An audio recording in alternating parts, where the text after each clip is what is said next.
বাংলাদেশের সঙ্গে যুদ্ধ ভারতের কাছে তো কয়েকদিনের ব্যাপার নয়, কয়েক মিনিটেই ফয়সলা হয়ে যাবে।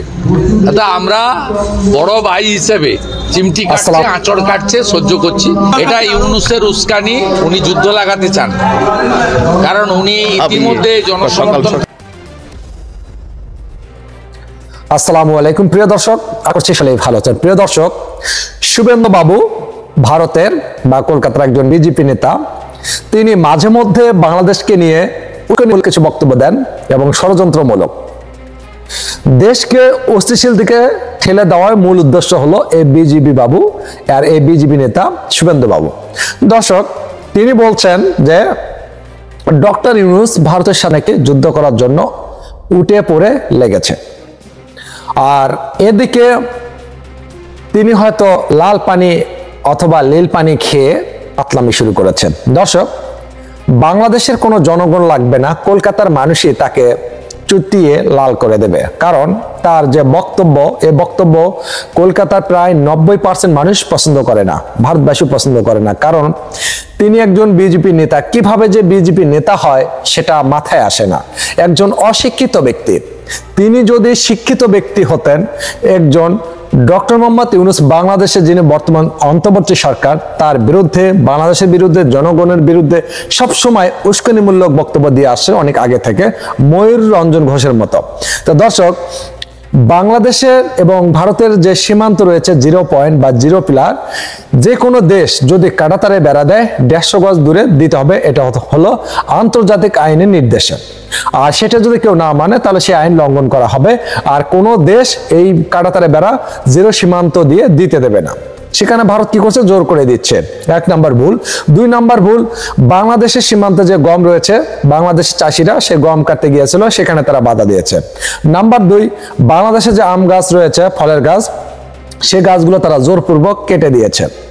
এই বিষয়টাকে কেন্দ্র করে সংঘর্ষ হয়, দুই দলের মধ্যে ধাওয়া পাল্টা দেওয়া হয়। বিএসএফ কি করেছে? সেখানে কিছু ককটেল, কিছু হাত বোমা নিক্ষেপ করেছে বাংলাদেশের উপরে। কয়েকজন আহত হয়েছে, তারা হাসপাতালে রয়েছে, চিকিৎসাধীন অবস্থায়। এখন বিজেপি বাপু বা এই বিজেপি নেতা, এই বাবুর মাথায় অবশ্যই সমস্যা রয়েছে। একজন বিজেপি নাকি নেতা বা সংসদ সদস্য, যেটাই বলেন, যে কোনো একটা ঊর্ধ্বতন পদে রয়েছেন তিনি। একজন ব্যক্তি ঊর্ধ্বতন পদে থেকে তিনি যদি শিক্ষিত হন, তাহলে এরকম উস্কানিমূলক কথা কিভাবে বলেন? ডক্টর ইউনূস তিনি ভারতের সাথে যুদ্ধ লাগতে চাচ্ছেন, এটা বলছেন তিনি। আর যদি যুদ্ধ লেগে যায়, ভারত কয়েক মিনিটে বাংলাদেশ দখল করে নেবে, তা সেটা বলছে শুভেন্দু বাবু। তা যদি দখল করে নিবেন বা নিতে পারেন, তাহলে নিয়ে দেখান, তারপরে সে কথাগুলো বলেন। তার আগে কেন? আপনাদের বিজেপি বা বিএসএফ এর হাতে তো অস্ত্র ছিল, তারপরে ভারতের হাতে, বাসিন্দার হাতে লাঠি ছিল। মাত্র আমাদের যে বাংলাদেশের কৃষক রয়েছে, তারা কিন্তু হাতে কাঁচি, কারো হাতে বেকি, কারো হাতে দা, কারো হাতে গাছের ডাল, বাঁশ, এরকম ছিল। কি করেছে? তাদের ধাওয়া খেয়ে তারা কিন্তু কফরে পালিয়েছে। কোনো অস্ত্র লাগবে না, অস্ত্র ছাড়াই বাংলাদেশের জনগণের দুইটা যে হাত রয়েছে, এই হাতে যথেষ্ট। আর বাংলাদেশের জনগণ তো আপনাদের গম কাটতে যায়নি বা গাছ কাটতে যায়নি, তারপরে আপনাদের সীমান্তে কাঁটাতারে বেড়া দিতে যায়নি। আপনারা কি করছেন? কাঁটাতারে বেড়া দিচ্ছেন, গম কাটতে যাচ্ছেন, গাছ কাটতে যাচ্ছেন, তারপরে জনগণের উপরে আপনারা ধাওয়া পাল্টা ধাওয়া করছেন। সব দিক দিয়ে আপনারা অপরাধ করছেন। দেশের পাশে আপনাদের দেশ, আপনারা কি করবেন? সন্ধি সম্পর্ক রাখবেন, একটা দেশের সাথে ভালো সম্পর্ক রাখবেন। সেখানে আপনারা কি নিজেকে কি মনে করেন? নিজেকে কি বড় অস্ত্র মনে করেন? নিজেকে মানুষ বলে দাবি করেন? আর যদি আপনি শিক্ষিত হয়ে থাকেন, তাহলে এরকম কথাবার্তা নেক্সট টাইম বা পরবর্তীতে কোনো সোশ্যাল মিডিয়াতে এরকম উস্কানিমূলক বক্তব্য দিবেন না, কারণ আপনার ন্যূনতম জ্ঞান নাই। আপনার যদি ন্যূনতম জ্ঞান থাকতো, তাহলে আপনি এরকম কথাবার্তা কখনো বলতেন না। ভারত যদি বাংলাদেশ দখল করে নেয় আর বাংলাদেশবাসী আঙ্গুল চুষবে, ভারতে অনেক নেতাকর্মী রয়েছেন, তারা তো এরকম উস্কানিমূলক বক্তব্য দেয় না। তারা সব সময় অনেক ভালো বক্তব্য দেন, তারা শিক্ষিত, তারা জ্ঞানী, তারা জানে যে তাদের কথাটির ওজন আছে, কোন কথা কোন জায়গায় বলতে হবে। আর এই শুভেন্দু বাবু, ইনি মাঝে মধ্যে এমন একটি বক্তব্য দেয়, সে বক্তব্যের কথা শুনে ভারতবাসী, কলকাতারা অনেক রেগে যায়।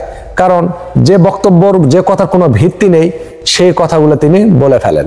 তা দর্শক, শুভেন্দু বাবু অবশ্যই লাল পানি খেয়ে এই উল্টোপাল্টা কথা বলা শুরু করেছে। যদি তিনি লাল পানি না খেয়ে থাকে তাহলে এরকম কথাবার্তা কিন্তু বলার কথা না।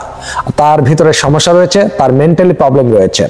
তাকে অবশ্যই মানসিক হসপিটালে চিকিৎসা নিতে হবে, তারপরে তাকে সে দায়িত্ব বুঝিয়ে দিতে হবে। এরকম মানুষ একটা দায়িত্ব থেকে তাকে অপসারণ করা উচিত।